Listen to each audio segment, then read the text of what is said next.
मंत्री जी, आजकल जो एलपीजी गैस है इसकी किल्लत है, इसके बारे में क्या कहेंगे? देखिए, वैसे तो गैस की बहुत कमी है। एलपीजी जो सिलेंडर हैं उनकी बहुत कमी है और यहाँ तक कि 2000 से लेकर के 3-3 हज़ार के ब्लैक में दिए जा रहे हैं, जबकि सरकार कहती है कोई कमी नहीं है। तो ये झूठी सरकार है। तो सरकार तो ऐसे ही बयान देती रहती है, हर समय ऐसे ही बयान देती है, लेकिन यहाँ समस्याएं उत्तर प्रदेश में बहुत हैं। अभी तो एलपीजी गैस की है, अभी तेल की आने वाली है, तो दिक्कतें ही दिक्कतें हैं। फिर महंगाई कितनी बढ़ेगी। अभी तो आपने सोना ही देखा, चांदी देखा कितनी है।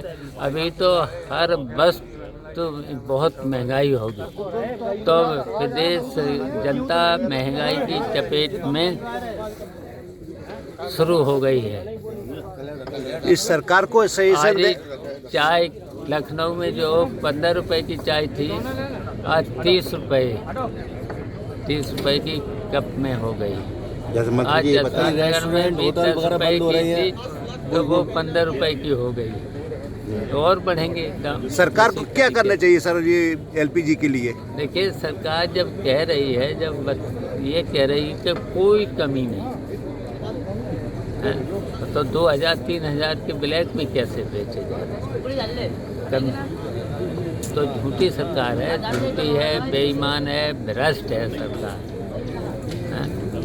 और देखिए, अभी बजट आपने देखा ही है, वो जसवंत नगर की हमने तो कल देखी हैं, सड़कें आज भी देखी हैं, गड्ढे कितने हैं। और गड्ढे भरते भरते ने 10 साल हो गए और पूरा पैसा चला गया गड्ढों में। कम से कम करीब 20,000 करोड़ रुपया चला गया, सब लूट हो गई है। सीधा सीधा सरकार भी उसमें कमीशन ले रही है। फिर सरकार के साथ साथ बड़े अधिकारी पूरी तरह से लिप्त हैं। सरकार और बड़े अधिकारी जो नज़दीक हैं सरकार के, पूरी तरह से उसमें लिप्त हैं। तो इसलिए भ्रष्टाचार चरम सीमा पर है, इसलिए महंगाई और बढ़ रही है और खर्च नहीं कर पा रहे। वर्तमान में पिछले 3 दिन से ग्रामीण स्तर पे 18 से 20 घंटे कटौती हो रही है। गांव में त्राई मची हुई है, लाइट नहीं मिल पा रही है ग्रामीणों को। 18 से 20 घंटे कटौती हो रही है पिछले 3 दिन से। कहीं ट्रांसमिशन के पनकी कोड पे, कहीं लोकल स्तर पे। तो इस बारे में कुछ कहेंगे? किसान परेशान है। तो ये देखिए, झूठी सरकार है।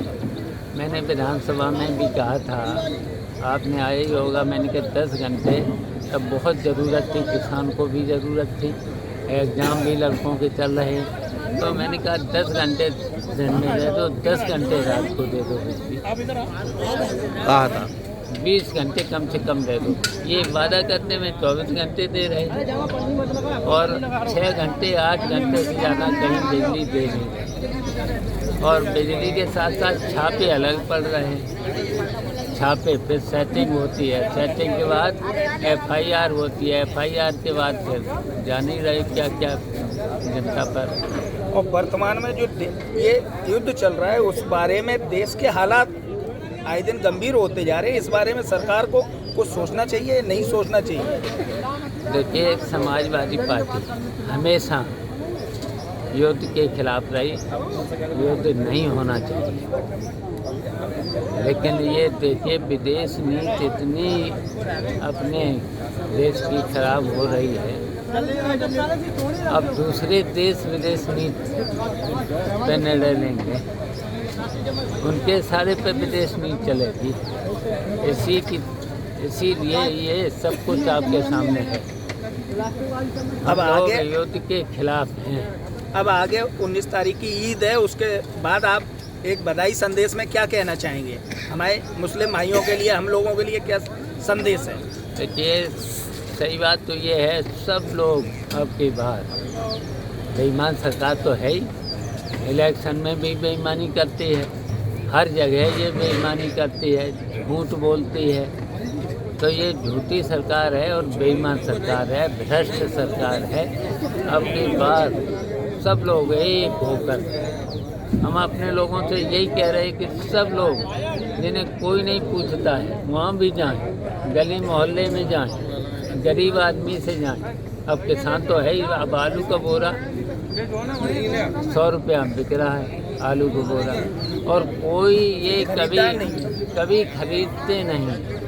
अब आलू खरीदना चाहिए सरकार को। जब इनके कहते हैं हमारे पास बजट बहुत है, तो आपने तो सुना ही था बजट चिल्ला रहे थे, हमने बजट खर्च कर नहीं रहे। और हमने कहा तुम अपने घर से लाई बजट, जनता को तो लूटा, पहले टैक्स में लूटा, फिर जीएसटी में लूटा, टैक्स में लूटा, फिर जीएसटी में लूटा झूठ। 28% तक इसने जीएसटी दी है, और इन्होंने वादा किया था एक जगह जीएसटी लगेगी। हर जगह कई बार जीएसटी देना पड़ी है। व्यापारियों को और पब्लिक को सबको परेशानी हुई है। धन्यवाद।